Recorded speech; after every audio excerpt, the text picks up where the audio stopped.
साथियों, जय हिंद। आज मैं आनंद आपके सामने एक नया हिंदी का अध्याय लेकर के उपस्थित हुआ हूं। आज हम लोग पढ़ेंगे वाक्य रचना। कल हमने पढ़ी थी शब्द रचना और आज हम आपके सामने हिंदी का एक नया टॉपिक लेकर के आए हैं, वाक्य रचना। तो सबसे पहले दोस्तों हम समझते हैं वाक्य क्या होते हैं। तो सबसे पहले जैसे हमने पढ़े थे कि अक्षरों को मिला करके शब्द बनते हैं, वैसे ही कई सारे शब्द मिलकर के जिनका कोई सार्थक समूह निकले वाक्य कहलाते हैं। जैसे कि यहाँ पर आप देख रहे हैं कि बच्चे पढ़ रहे हैं। ध्यान दीजिएगा, यहाँ पर जैसे लिखा हुआ है बच्चे पढ़ रहे हैं, तो बच्चे शब्द, पढ़ रहे ये और हैं, ये सारे शब्द हैं जिनसे मिलकर के एक वाक्य बन रहा है कि बच्चे पढ़ रहे हैं। तो ऐसे क्या है, ये वाक्य है।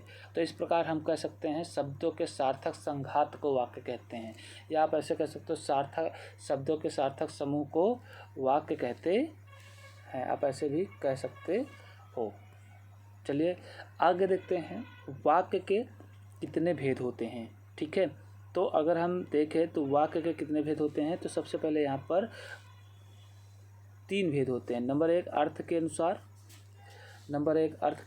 नंबर 2 रचना के अनुसार और नंबर 3 प्रयोग के अनुसार होता है।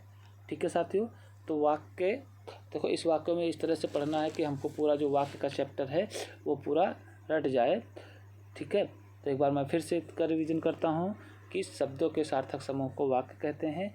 ठीक है, वाक्य के भेद कितने होते हैं, तो वाक्य के 3 भेद होते हैं। नंबर 1 अर्थ के अनुसार, नंबर 2 रचना के अनुसार और नंबर 3 प्रयोग के अनुसार। तो अब हम आगे पढ़ेंगे कि अर्थ के अनुसार इसके कितने भेद होते हैं और रचना के आधार पर और प्रयोग के आधार पर कितने भाग होते हैं। तो सबसे पहले हम पढ़ेंगे कि अर्थ के आधार पर इसके कितने, अर्थ के अनुसार इसके कितने जो है वाक्य के प्रकार होते हैं। अर्थ के आधार पर वाक्य के प्रकार हम लोग पढ़ेंगे। ठीक है, तो देखते हैं।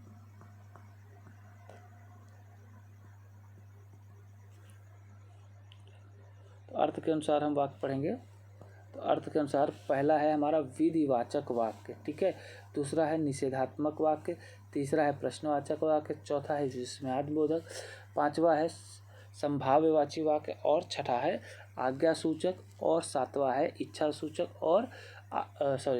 इच्छासूचक वाक्य और आठवां है संकेतवाची वाक्य। ठीक है, तो अर्थ के अनुसार पर अगर हम वाक्यों के प्रकार को पढ़ते हैं तो अर्थ के आधार पर वाक्य कितने प्रकार के होते हैं, तो अर्थ के आधार पर वाक्य 8 प्रकार के दोस्तों होते हैं। ठीक है, सबसे पहला है हमारा विधिवाचक वाक्य। तो विधिवाचक वाक्य देखते हैं कि विधिवाचक वाक्य क्या होता है। ठीक है, तो जिन वाक्यों में स्वीकारात्मकता हो, ठीक है, ऐसे वाक्य विधिवाचक वाक्य कहलाते हैं। अच्छा, विधिवाचक वाक्य को हम सकारात्मक वाक्य भी कह सकते हैं। जैसे अंग्रेजी में हम पॉजिटिव सेंटेंस पढ़ते हैं, क्योंकि उसमें स्वीकार कर लिया जाता है। जैसे बच्चे शोरगुल मचा रहे हैं, तो बच्चे शोरगुल मचा रहे हैं, तो इसका मतलब कि यहाँ पर बच्चे शोरगुल मचा रहे किसी से, मतलब इसको स्वीकारा जा रहा है कि इस वाक्य में ये चीज़ कही जा रही है। ठीक है, छात्र परीक्षा की तैयारी कर रहे हैं। ठीक है, तो छात्र परीक्षा की तैयारी कर रहे हैं, तो यहाँ पर भी देखिए छात्र परीक्षा की तैयारी कर रहे हैं, तो इससे स्वीकारा जा रहा है जो छात्र हैं वो जो है परीक्षा की तैयारी कर रहे हैं। ठीक है, आगे हम लोग पढ़ेंगे निषेधात्मक वाक्य।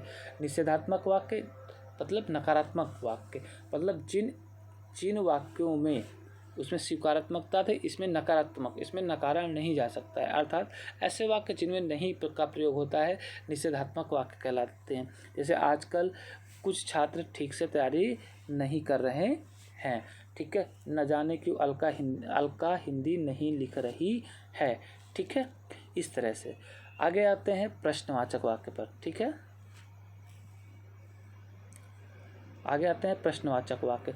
तो ऐसे शब्द प्रश्नवाचक, देखो अगर हम कहें प्रश्नवाचक वाक्य कितने प्रकार के होते हैं, तो प्रश्नवाचक वाक्य भी 2 प्रकार के होते हैं। सबसे पहले जहाँ प्रश्नवाचक शब्द हो, ठीक है, जहाँ प्रश्नवाचक शब्द हो, दूसरा जहाँ प्रश्नवाचकता का भाव हो, वहाँ पर भी ऐसे वाक्य हिंदी में प्रश्नवाचक कहलाते हैं। जैसे आप क्या कर रहे हो, तो यहाँ पर ध्यान देने योग्य बात है कि आप क्या कर रहे हो, तो यहाँ पर क्या शब्द आया हुआ है, तो ये तो प्रश्नवाचक तो बन ही गया है, क्योंकि यहाँ पर क्या शब्द जो है जो क्या शब्द है ये प्रश्नवाचक शब्द है और इस शब्द से पूरा वाक्य प्रश्नवाचक वाक्य बन रहा है। ठीक है, जैसे और भी कह सकते हैं, देखे हो, गए हो, सुने हो, ऐसे भी वाक्य हम प्रश्नवाचक के रूप में इनको काउंट कर लेते हैं। अगर हमारे एग्जाम में आगे देखे हो, वहाँ पर भाव के आधार पर मान लेते हैं। ठीक है, चलिए दोस्तों आगे बात करते हैं। हाँ, जैसे यहाँ पर भी देखो, यदि आप लोग मेरी बात मानोगे तो न जाने क्या बन जाएंगे। तो यहाँ पर भी देखो ये भाव आ गया, क्या बन जाएंगे, प्रश्नवाचक। ठीक है, अगला चौथा पड़ता है विस्मयादि बोधक वाक्य। तो बच्चों विस्मयादि गलत मत मानना, कभी कभी निकल आता है क्योंकि वो पढ़ाते पढ़ाते बच्चों शब्द निकल ही आता है। ठीक है, तो विस्मयादि बोधक वाक्य क्या होता है, जिसमें विस्मय का बोध हो। अर्थात विस्मय मतलब होता है अचानक से, जैसे कुछ अचानक से विचित्र वस्तु को देख ली, हाय या हाय वह मर गया, अरे राधा भाग गई, है ना। तो ऐसे वाक्य। ठीक है, राधा भाग, अरे गजब हो गया, आहा मज़ा आ गया। ठीक है, तो ऐसे हम इसको क्या कहते हैं, विस्मयादि बोधक वाक्य कहते हैं। आगे हम पढ़ते हैं आज्ञा सूचक वाक्य। आज्ञा सूचक वाक्य क्या होते हैं, जिन वाक्यों में आदेश का भाव होता है वो सभी आज्ञा सूचक वाक्य कहलाते हैं। जैसे आदेश दिया जाता है, सुनो इधर आओ, ठीक है, भाग जाओ, ठीक है, फूल मत तोड़ो, तो इसमें आज्ञा दी जा रही है आपको ये काम करने के लिए। ठीक है, आगे होता है, अगला है टॉपिक इच्छा सूचक। ये तो बहुत सिंपल से वाक्य हैं जिनमें से आप पढ़ सकते हो। अगला वाक्य है हमारा इच्छा सूचक वाक्य। इच्छा सूचक वाक्य क्या होता है, जहाँ पर इच्छा बताई जाए। ठीक है, इच्छा, जैसे भगवान करे आप सब अफसर बन जाएं, हाँ, तो मतलब क्या है, इसमें इच्छा जाहिर की जा रही है आप ये सब बन जाओ, तो वहाँ पर इच्छा सूचक वाक्य कह सकते हैं। अच्छा, संभाव्यवाची अगला है संभाववाची। तो संभाववाची में क्या होता है, किसी कार्य के होने की संभावना होती है। ठीक है, किसी कार्य की होने की संभावना व्यक्त की जाती है, ऐसे संभाववाची वाक्य कहलाते हैं। जैसे वह अपने गांव चला गया होगा, तो यहाँ पर संभावना व्यक्त की जा रही है कि वह अपने गांव जो है चला गया होगा। ठीक है, ऐसी संभावना, जैसे राधा बगीचे में आई होगी, तो यहाँ पर राधा बगीचे में आई होगी, ऐसे वाक्य आपको यहाँ पर संभावना व्यक्त की जा रही है ना, तो ऐसे संभाववाची वाक्य कहलाते हैं। अगला है हमारा संकेतवाची वाक्य। तो संकेतवाची वाक्य, जहाँ एक कथन दूसरा कथन पर निर्भर करता है। संकेतवाची में हमेशा ध्यान दीजिए कि एक वाक्य दूसरे पर निर्भर हो तो ऐसे संकेत कीजिए। जैसे यदि आप मुझे बुलाए होते तो मैं अवश्य आता, जैसा कि आप नीचे एग्जाम्पल देख रहे हैं कि यदि आप मुझे बुलाए होते तो मैं अवश्य आता। ठीक है, जैसे पिताजी के घर पहुंचते ही मैं बोलने जाऊंगा, जैसे पिताजी के घर पहुंचते ही मैं खेलने जाऊंगा लिखा हुआ है, तो यहाँ पर ठीक है कि पिताजी जैसे घर पहुंचेंगे मैं खेलने चला जाऊंगा, तो यहाँ पर क्या है, संकेत किया जैसे पिताजी आएंगे। तो यहाँ पर सबसे बड़ी बात पहचानने की है, जहाँ एक कथन दूसरे कथन पर निर्भर होता है। चलिए दोस्तों आगे बढ़ते हैं। तो अभी हम पढ़ रहे थे अर्थ के आधार पर, अब हम पढ़ेंगे रचना के आधार पर। तो रचना के आधार पर भी वाक्य कितने प्रकार के होते हैं, 3 प्रकार के होते हैं। जैसा कि आप यहाँ पर देख रहे हो, रचना के आधार पर वाक्य कितने प्रकार के होते हैं, 3 प्रकार के। नंबर 1 सरल वाक्य, नंबर 2 संयुक्त वाक्य और नंबर 3 मिश्रित वाक्य। अच्छा, बोर्ड एग्जाम में कई बार ऐसे वाक्य पूछ लिए जाते हैं। ठीक है, तो यहाँ पर हम अब पढ़ेंगे सरल वाक्य क्या होता है। ठीक है, तो सरल वाक्य क्या होता है, ऐसे वाक्य जिसपे एक सब्जेक्ट और एक प्रेडिकेट, अंग्रेजी में सब्जेक्ट, या ऐसा कर सकते हैं एक उद्देश्य और एक विधेय होता है। ठीक है, एक उद्देश्य हो और एक विधेय हो, ऐसे सरल वाक्य कहलाते हैं। ठीक है, तो यहाँ पर ध्यान देते हैं, जैसे मैं स्कूल जा रहा था, तो जो मैं शब्द है यहाँ पर ये उद्देश्य है, ये कर्ता है। ठीक है, और बाकी सभी क्या हो जाता है, विधेय हो जाता है। ठीक है, तो जहाँ पर एक कर्ता हो उस कर्ता को ही हम उद्देश्य कहते हैं। ध्यान देने वाली बात है, कर्ता को ही हम उद्देश्य कहते हैं। ठीक है, और कर्ता को छोड़ करके शेष सारा भाग विधेय कहलाता है। स्कूल जा रहा है, अब विधेय में देखो सारी चीज़ें आ जाती हैं, क्रिया, कर्म, विशेषण, ये सारी चीज़ें इसमें आ जाती हैं। अगला है, जैसे अगर हम अगले सेंटेंस की बात करें, मैं अपने मित्रों के साथ स्कूल जा रहा था, तो यहाँ पर देखिए उद्देश्य क्या है, मैं अपने मित्रों, तो यहाँ पर तो कई सारे आ गए, क्योंकि यहाँ पर जितने काम करने वाले हैं, मैं हूँ, अपने मित्र हैं, तो ये सभी क्या है, काम करने वाले हैं, अर्थात ये सभी क्या है, उद्देश्य, अर्थात ये सभी क्या है, करता है। और के साथ स्कूल जा रहा था, तो ये क्या हो जाएगा, विधेय। ठीक है, आगे पढ़ते हैं संयुक्त वाक्य। संयुक्त वाक्य क्या होता है कि जब एक या एक से अधिक उद्देश्य हो और एक या एक से अधिक विधेय हो, ठीक, तो वहाँ पर संयुक्त भी कहलाता है। अर्थात संयुक्त वाक्य सिंपल सी बात है कि अगर इसको पहचानने के तो बीच में और, क्यों, परंतु, मतलब एक वाक्य दूसरे वाक्य पर, जैसे भी निर्भरता वाला वहाँ पर वाक्य पढ़ा था, तो वैसे दो वाक्य ज्वाइंट होंगे। जैसे मैं स्कूल जा रहा था और मेरा भाई खेल रहा था, मैं स्कूल जा रहा था और मेरा भाई खेल रहा था। तो यहाँ पर देखिए और शब्द को जोड़ने से ही ये दोनों संयुक्त वाक्य हो गए। अगर और शब्द यहाँ पर हम हटा देते हैं तो ये जो है आपका सरल वाक्य बन जाता है। ठीक है दोस्तों, चलो आगे बढ़ते हैं। हमारा देखो, इसको नोट कर लीजिए। ऐसे वाक्यों में लेकिन, किंतु, परंतु, फिर भी, इसलिए और, ये सारे संयोजक होते हैं। संयोजक चिन्ह मतलब जो दो उपवाक्यों को जोड़ करके एक पूरा वाक्य बनाते हैं।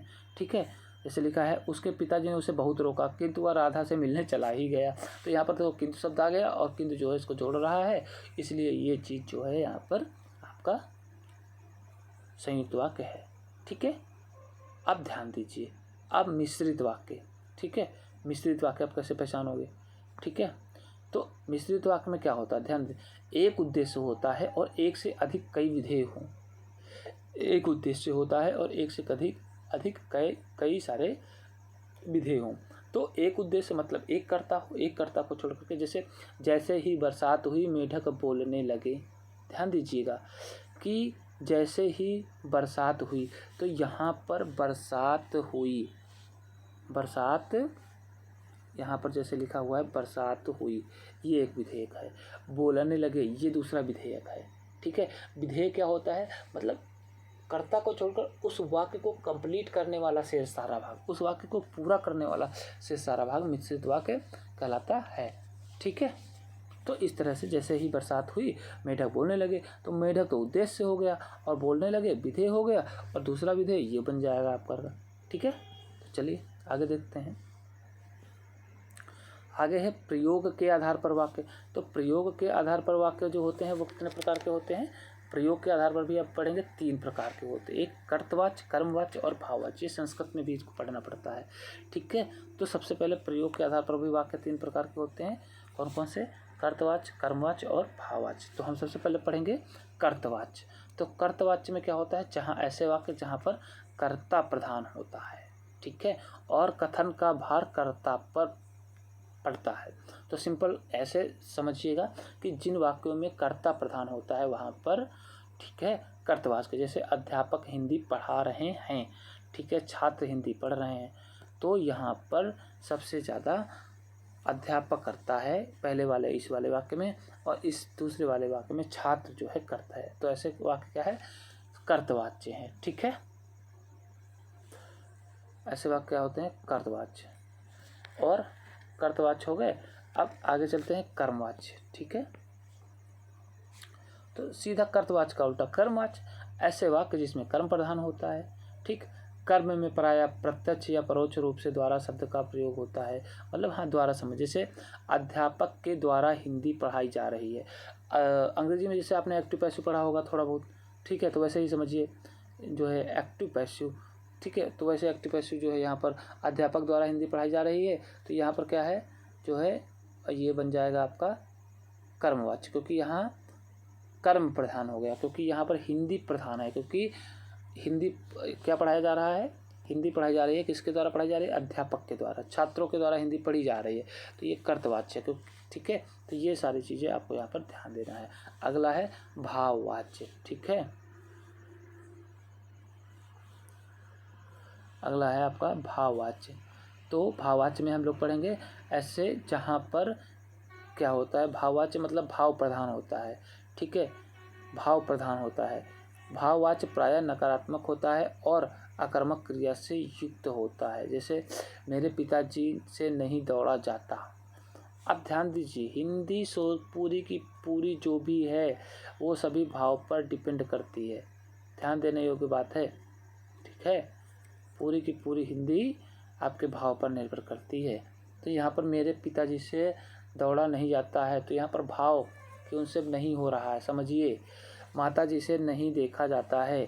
ठीक है, तो अब ध्यान दीजिए, माता जी से नहीं देखा जाता है, ये भाव पर पूरा जो है यहाँ पर डिपेंड हो जाए। हमसे रोया नहीं जाता है, नहीं रोया जा रहा, मतलब ये चीज़ें यहाँ पर पूरा भाव पर डिपेंड कर रहा है। तो चलिए दोस्तों, आज के लिए इतना ही। कैसा लगा मेरा वीडियो? अच्छा हो तो लाइक करिएगा, ख़राब हो तो डिसलाइक करिएगा, लेकिन कमेंट करके ज़रूर बताइएगा, क्योंकि मेरा ये जो है वीडियो दूसरा या तीसरा होगा। ठीक है, तो चलिए साथियों, तब तक के लिए शुभ रात्रि, जय हिंद।